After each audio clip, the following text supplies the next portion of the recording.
नमस्कार। NCDEX academy के इस दूसरे अध्याय में आपका स्वागत है। मैं हूं आपका होस्ट भुवन भास्कर। एनसीडीएक्स एकेडमी के पहले अध्याय में हमने जाना था कि कमोडिटीज क्या होती हैं, कमोडिटी मार्केट क्या होते हैं, और जो दूसरे बेसिक्स हैं कमोडिटी मार्केट के। कमोडिटी मार्केट में जो ट्रेडिंग होती है तो कैसे भुगतान होता है, कैसे वेयर हाउसिंग होती है, ये सब चीजें हमने मोटा मोटा समझा था। और हमारे साथ उस कार्यक्रम में ये सारी बातें बताने के लिए हमने अजय केडिया जी को अपने साथ जोड़ा था, जो कमोडिटी बाजार में एक जाना माना नाम है। आज एनसीडीएक्स एकेडमी के इस दूसरे अध्याय में एक बार फिर अजय केडिया हमारे साथ हैं, आगे की कुछ और बातें समझने और समझाने के लिए कमोडिटी मार्केट में। बहुत बहुत स्वागत है अजय जी आपका। धन्यवाद। Ajay Kedia commodity and equities research private limited के डायरेक्टर भी हैं, और साथ ही जो फंडामेंटल और टेक्निकल दोनों ही तरीकों से काफी बाजार को किस तरह से रीड कर सकते हैं, कैसे बाजार को समझ सकते हैं, बाजार में क्या हो सकता है आगे, उसकी एक एक झलक पा सकते हैं, संकेत पा सकते हैं। इन इन दोनों ही विधाओं में विशेषज्ञ हैं। तो आज हमने ये तय किया है कि एनसीडीएक्स एकेडमी के इस दूसरे अध्याय में हम आपको जो कमोडिटी बाजार के फंडामेंटल्स होते हैं उस पे अजय जी से जो उसके उसके जो निटी ग्रिटीज हैं, इंट्रिकेसीज हैं, जटिलताएं उनकी जो हैं, वो समझने की कोशिश करेंगे। अजय जी, सबसे पहले जिसकी बात हमने पहले अध्याय में भी बहुत हल्के तौर पे की थी कि जब हम कमोडिटीज की बात करते हैं तो मोटे तौर पे दो तरह की कमोडिटीज उसमें होती हैं। एक तो एग्री कमोडिटीज होती हैं, एक दूसरी नॉन एग्री कमोडिटीज होती हैं। इनको थोड़ा मैं चाहूंगा हमारे दर्शकों के लिए आप समझाइए कि ये दोनों ट्रेडिंग पर्सपेक्टिव से किस तरह से अलग होते हैं, इनका मिजाज, इनकी प्रकृति कैसे अलग होती है। नमस्कार। डेफिनेटली जब हम एग्री जब भी हम कमोडिटी की बात करते हैं तो काफी वेरियस टाइप ऑफ कमोडिटीज रहती है। हमने सुने भी होंगे सोना चांदी जो बुलियन के तौर पे देखा जाता है, एनर्जी कमोडिटी है, या फेरस नॉन फेरस मेटल हो गई, ये सब नॉन एग्री कैटेगरी में आ जाती है। एंड साथ में एग्री कमोडिटी जैसे कि हम जानते हैं गेहूं चावल pulses oil seed cotton spices, ये सारे एग्री कमोडिटीज में आ जाते हैं।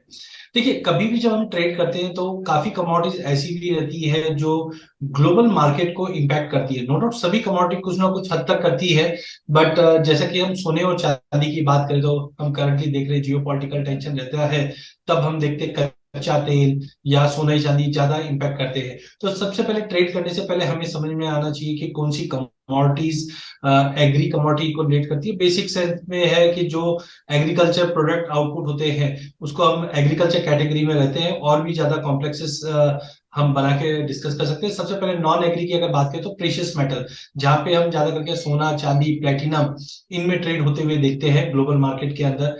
एनर्जी कॉम्प्लेक्स के अंदर आता है कच्चा तेल नेचुरल गैस जो इंडिया में अच्छे से ट्रेडेड होते हैं। बेस मेटल के अंदर आ जाता है copper zinc nickel lead aluminium. Industrial raw materials के अंदर भी या इंडस्ट्रियल मेटल के अंदर और एक आ जाता है स्टील। स्टील जैसे कि हम जानते हैं कि बेसिक आज कोई भी डेवलपमेंट है तो स्टील रहता है, तो स्टील के अंदर भी हम ट्रेड कर सकते हैं।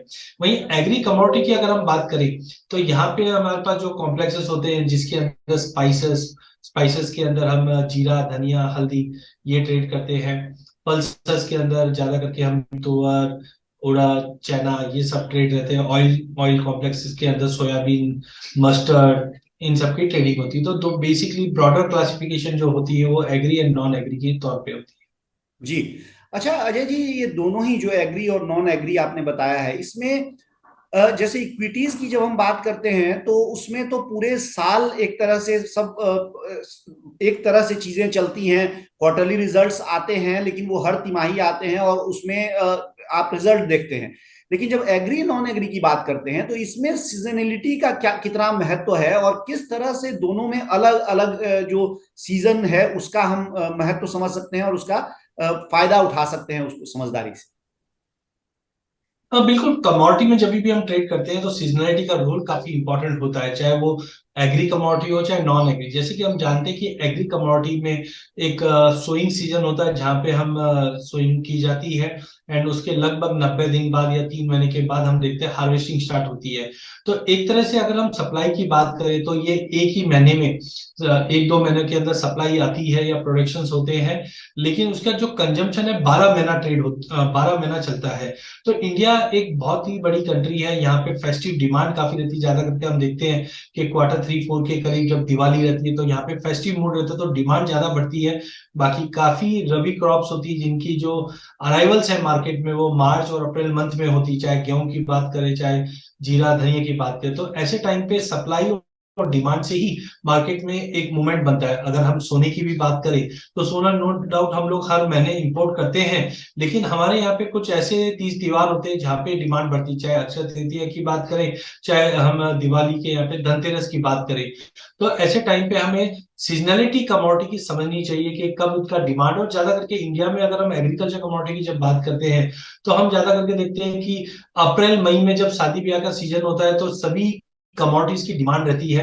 एंड ऐसे टाइम पे सप्लाई भी देखा जाता है, क्योंकि हमारे यहाँ पे दो टाइप की क्रॉप होती है, रबी एंड खरीफ। तो ज्यादा करके हम देखते हैं कि मार्च अप्रैल के अंदर अराइवल पीरियड रहता है, या अक्टूबर नवंबर में अराइवल पीरियड रहता है। वो टाइम पे सप्लाई अच्छी होने की वजह से भाव में थोड़ी बहुत गिरावट आती है। बट जब फेस्टिवल डिमांड होती है तब इसी चीज को एक सपोर्ट भी मिलता है। तो सीजनलिटी एग्रीकल्चर कमोडिटी और नॉन एग्रीकल्चर कमोडिटी के लिए काफी इंपॉर्टेंट है, जिसको देखकर भी हम हमारे व्यू या ट्रेड या इन्वेस्ट देख के कर सकते हैं। जी, बेहतर है। फंडामेंटल एनालिसिस की जब हम बात करते हैं तो सीजनलिटी के साथ एक चीज होती है, जब हम किसी कंपनी में शेयर उसके खरीदने या बेचने जाते हैं तो सबसे बड़ा सहारा हमारा जो होता है उसकी बैलेंस शीट होती है।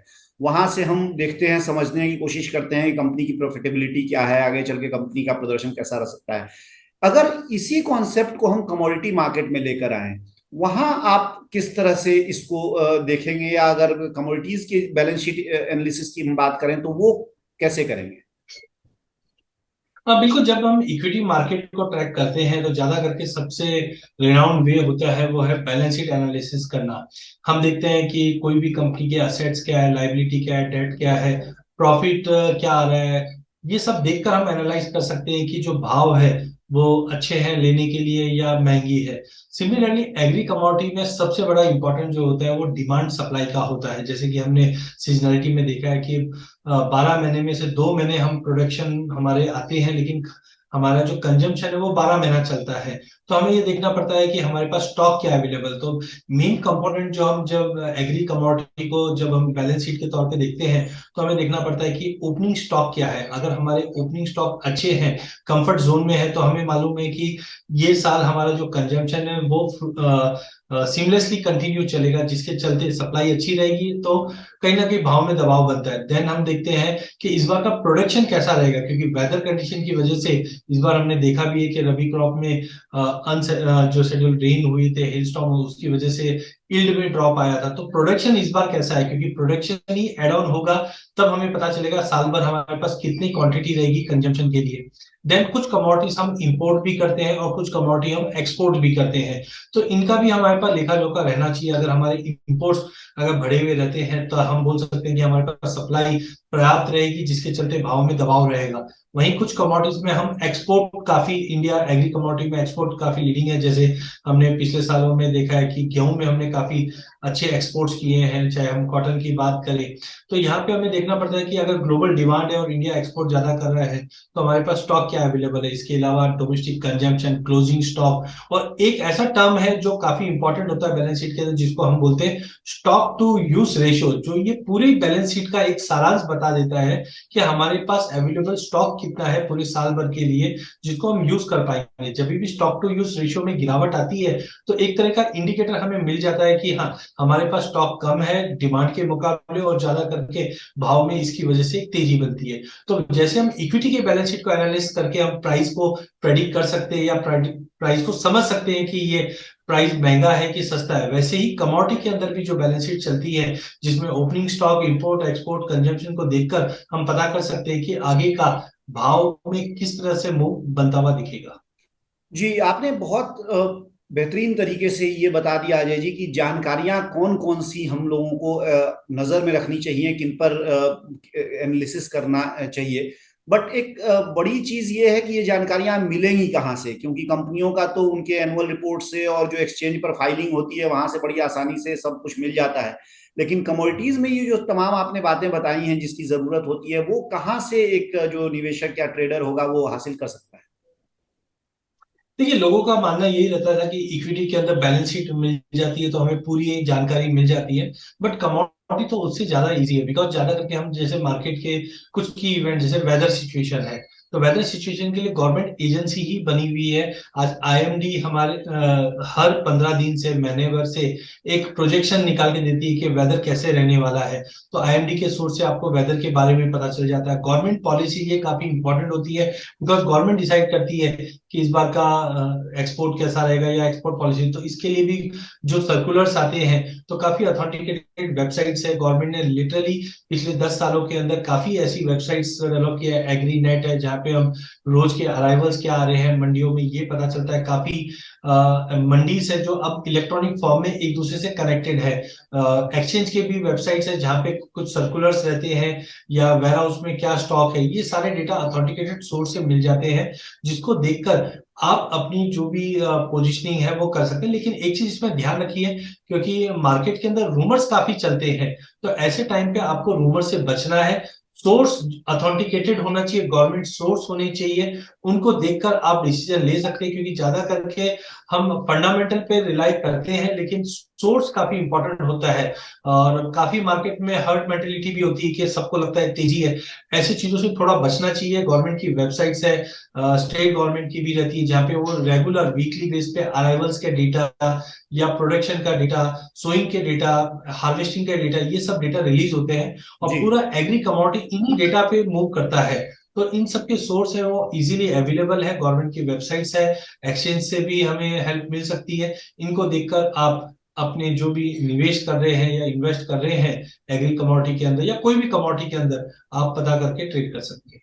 जी, आपने र्यूमर्स की बात कही अजय, और बहुत मजेदार बात है कि ये जो र्यूमर्स हैं वो सीधे तौर पे बाजार में जो घटनाएं होती हैं, वो घटनाएं यानी कि जिनका असर इन कमोडिटीज पर पड़ता है या उन जानकारियों पर पड़ता है, जो जानकारियां आपने कहा कि उन पर नजर रखनी चाहिए।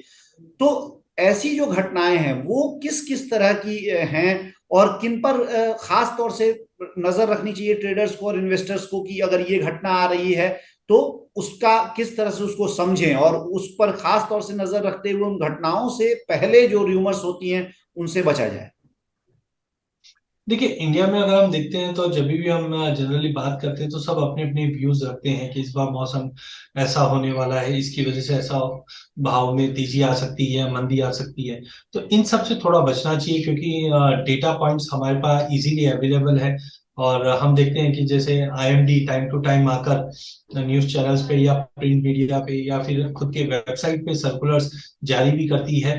तो वहां से एक अथेंटिकेटेड सोर्स से हमें इंफॉर्मेशन मिलती है। अदरवाइज हम लोग ने आपस में फ्रेंड्स में डिस्कशन हो रहा, उसके बेस पे अगर हम कोई पोजीशन बनाती है तो डेफिनेटली एक जोखिम हो सकता है। साथ में government time to time circular जो जारी करती है, काफी वेबसाइट्स है जो मार्केट में अवेलेबल है, जो अथेंटिकेटेड सोर्स रखती है। न्यूज वेबसाइट्स भी है जो प्रॉपर सोर्स के साथ डेटा देती है। तो रूमर्स मतलब ये है कि हम किसी के भी कही सुनी बात पे हम हमारी पोजीशनिंग बना रहे हैं, वो गलत है। अगर हम गवर्नमेंट एजेंसीज है या गवर्नमेंट अप्रूव्ड एजेंसीज है, इनके जो डेटा फैक्ट्स एंड फिगर लेकर अगर हम एनालाइज करके इसको हमारे ट्रेड में लेते हैं, तो डेफिनेटली हम इन सब रूमर से बच सकते हैं। जी, इस ये एक तरह से आपने गवर्नमेंट पॉलिसीज और जो वेदर कंडीशंस हैं वो आपने बता दिया है, लेकिन साथ ही कई घटनाएं होती हैं अजय जो हमने देखा, जैसे कि यूक्रेन और रूस की लड़ाई जो है उसका कमोडिटीज पर बहुत ज्यादा असर रहा। उसके अलावा इकोनॉमिक फैक्टर्स भी कई सारे होते हैं। बजट जब आता है तब भी बहुत वोलेटिलिटी दिखती है मार्केट में। तो उस लिहाज से अगर मैं आपसे पूछी, इकोनॉमिक और जो जियो पॉलिटिकल घटनाएं हैं वो किस तरह से काम करती हैं और उन पे किस तरह से नजर रखना चाहिए?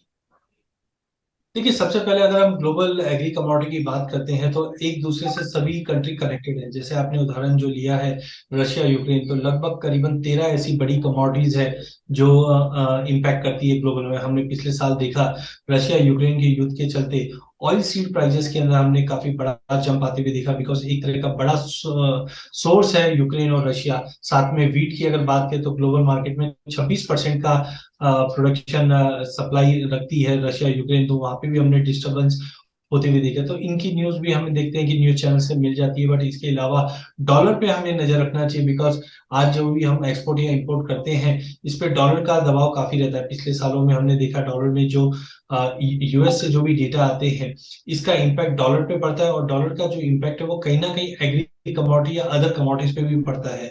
तो हमें फॉरेक्स में या सेंट्रल बैंक्स ने अगर कोई पॉलिसी ली है, जैसे हम रिसेंटली हम देख रहे हैं कि रिसेशन का फियर बन रहा है, तो जनरली हम देखते हैं जब रिसेशन का फियर बनता है तो कंजम्पशन जो है वो मार्केट में ड्रॉप आते हैं, या जीडीपी के प्रोडक्शन प्रोजेक्शन आते हैं। चाइना अब कोविड के बाद इंप्रूव कर रही है, तो ज्यादा करके हम देखते हैं कमोडिटी की जो कंजम्पशन है वो यहाँ पे इंप्रूव हो जाती है। तो ऐसे ग्लोबल फैक्टर्स भी है, चाहे जीडीपी के नंबर्स बोलो, मैन्युफैक्चरिंग एक्टिविटी बताई मिलती है, या वेदर कंडीशन, यूएसडीए की भी रिपोर्ट आती है, वास्टा रिपोर्ट रहती है। तो ये सबसे भी हमें एक मदद मिलती है कि आगे ग्लोबल एग्री कमोडिटी या नॉन एग्री कमोडिटी में क्या चल रहा है और उसकी का इम्पैक्ट हम प्राइजेस पे आते हुए देख पाते हैं। जी अजय, आपका बहुत बहुत धन्यवाद। आपने बहुत सारी और महत्वपूर्ण मूल्यवान जानकारियां हमारे दर्शकों को आज दी हैं एनसीडीएक्स एकेडमी के इस दूसरे अध्याय में। आपसे हम एक और एपिसोड में जुड़ेंगे और आपसे हम जानेंगे अगला जो हमारा अध्याय होगा उसमें अपने दर्शकों के लिए मैं बता दूं कि अजय टेक्निकल एनालिसिस के माहिर हैं और कमोडिटी मार्केट में टेक्निकल एनालिसिस किस तरह से काम करता है, और इसके साथ ही टेक्निकल एनालिसिस तो एक चीज है, कई सारी स्ट्रेटेजीज हैं जो कि एक एक सफल जो हेजर है या ट्रेडर या इन्वेस्टर है वो उपयोग कर सकता है। तो उनके बारे में हम अगले अध्याय में अजय से जानेंगे। बहुत बहुत धन्यवाद आपका अजय। धन्यवाद। ये थे अजय केडिया जो आज बात कर रहे थे हमसे कमोडिटी मार्केट के फंडामेंटल्स पे, और उन्होंने बताया बहुत ही विस्तार से कि कौन कौन सी जानकारियां हम लोगों को जरूरी हैं, जो अगर हम एक इन्फॉर्म्ड ट्रेडर या इन्फॉर्म्ड इन्वेस्टर के तौर पे जाना चाहते हैं बाजार में, कमोडिटी बाजार में, तो ये जानकारियां हम लोगों को रखनी चाहिए। और ये जानकारियां कहाँ से हम रख सकते हैं ये भी उन्होंने बताया, कौन कौन सी घटनाएं हैं देश और विदेश की या अंतर्राष्ट्रीय स्तर पर जिस पर ध्यान रखना चाहिए, ये भी उन्होंने बताया। इसके साथ ही अब एनसीडीएक्स एकेडमी के इस दूसरे अध्याय से मुझे दीजिए अनुमति, और जल्द ही हम आपसे मिलेंगे तीसरे अध्याय में एक बार फिर अजय केडिया के साथ टेक्निकल एनालिसिस और कमोडिटी बाजार की स्ट्रेटेजीज से जुड़े।